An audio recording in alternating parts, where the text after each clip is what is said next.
Halo teman-teman, jumpa lagi bersama saya Pak Fai. Hari ini saya akan berbagi tips dalam mempelajari bahasa asing. Perlu diingat, mungkin tips ini hanya cocok diterapkan oleh sebagian orang saja. Namun demikian, bukan berarti video ini tidak cocok ditonton untuk semua orang ya. Penasaran tips dan metode apa yang saya gunakan dalam mempelajari bahasa asing? Tonton terus videonya sampai selesai ya. Sudah jadi rahasia umum kalau kebanyakan orang di Indonesia meskipun sudah belajar bahasa Inggris dari SD sampai SMA atau bahkan kuliah, lalu ikut les sana sini tapi tetap kurang pandai berbahasa Inggris. Atau sekalinya bertemu dengan orang asing, gelagapan, gugup, dan sebagainya. Gak usah minder, karena teman-teman tidak sendiri. Saya pun dulu seperti itu. Namun sekarang, setelah saya belajar menggunakan metode yang saya gunakan, setidaknya saya lebih percaya diri ketika harus berbicara bahasa asing dan bertemu dengan orang asing. Berikut ini metode yang saya gunakan dan mungkin bisa teman-teman tiru ketika mempelajari bahasa asing. Pertama, cari sumber belajar sebanyak mungkin. Ada banyak sumber belajar bahasa asing yang saya gunakan. Pertama, buku, berupa buku cetak ataupun buku elektronik. Dari buku, saya belajar tentang konsep dasar bahasa asing, pemahaman kemampuan membaca, menulis, dan pemahaman tata bahasa. Kemudian untuk kemampuan menyimak dan pelafalan kosakata, biasanya saya memanfaatkan video pembelajaran bahasa asing dari situs berbagi video YouTube. Selain itu, untuk mengetahui pelafalan kosakata yang tepat, teman-teman juga bisa menggunakan Google Translate. Teman-teman cukup menuliskan kata yang ingin teman-teman ketahui pelafalannya di Google Translate, lalu klik simbol speaker. Kemudian Google akan membacakan pelafalannya sesuai dengan pelafalan penutur asli.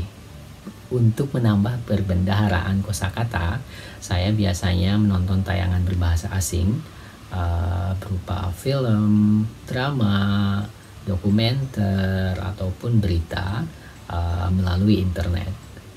Nah, ketika saya mendengar kosakata baru, saya jeda videonya, lalu saya cari artinya menggunakan kamus elektronik ataupun kamus fisik, kemudian mencatat makna dan contoh kalimat yang digunakan. Selain itu, surat kabar, majalah, dan situs-situs berita berbahasa asing pun menjadi sumber dalam memperbanyak kosakata. Untuk kemampuan berbicara, biasanya saya mencari teman orang asing di situs pertemanan seperti Facebook ataupun Instagram. Selain itu, seringkali saya juga berbicara kepada diri sendiri menggunakan bahasa asing, membuat catatan-catatan kecil berbahasa asing, update status di media sosial dengan bahasa asing, dan lain sebagainya. Tips selanjutnya, konsisten. Teman-teman harus luangin waktu teman-teman untuk belajar bahasa asing. Minimal 3 jam per minggu menurut saya sudah cukup. Namun jika teman-teman mempunyai lebih banyak waktu luang, teman-teman bisa menyesuaikannya dengan menambah jumlah hari, misalkan 1 jam setiap hari selama 1 minggu, seperti itu.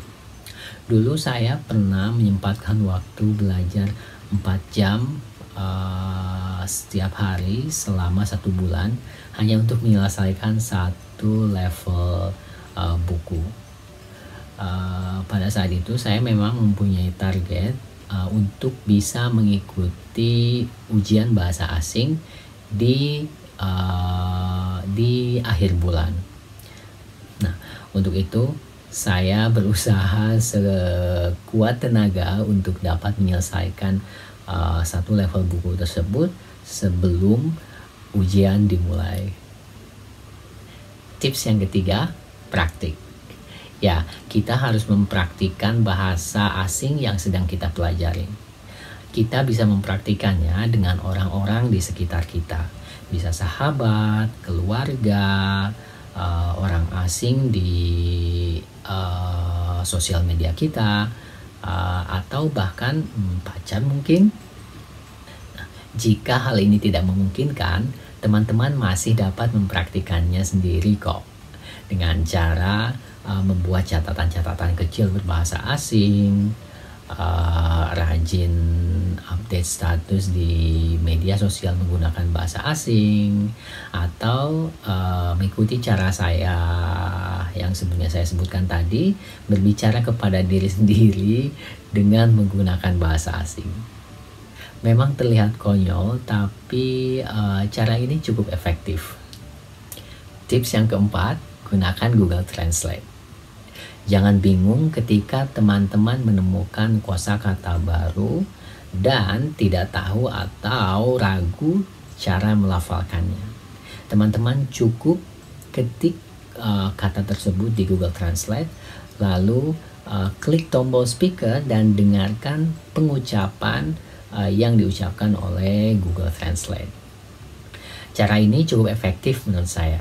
Saya sering menggunakan metode ini ketika belajar bahasa asing. Nah, itulah beberapa metode yang saya gunakan dalam mempelajari bahasa asing. Semoga ini dapat membantu dan menginspirasi teman-teman dalam mempelajari bahasa asing. Metode apa yang teman-teman gunakan dalam mempelajari bahasa asing? Coba tuliskan metode yang teman-teman gunakan di kolom komentar di bawah ini. Mohon like dan share video ini jika teman-teman rasa videonya bermanfaat. Terima kasih telah menonton video ini. Sampai jumpa di video selanjutnya.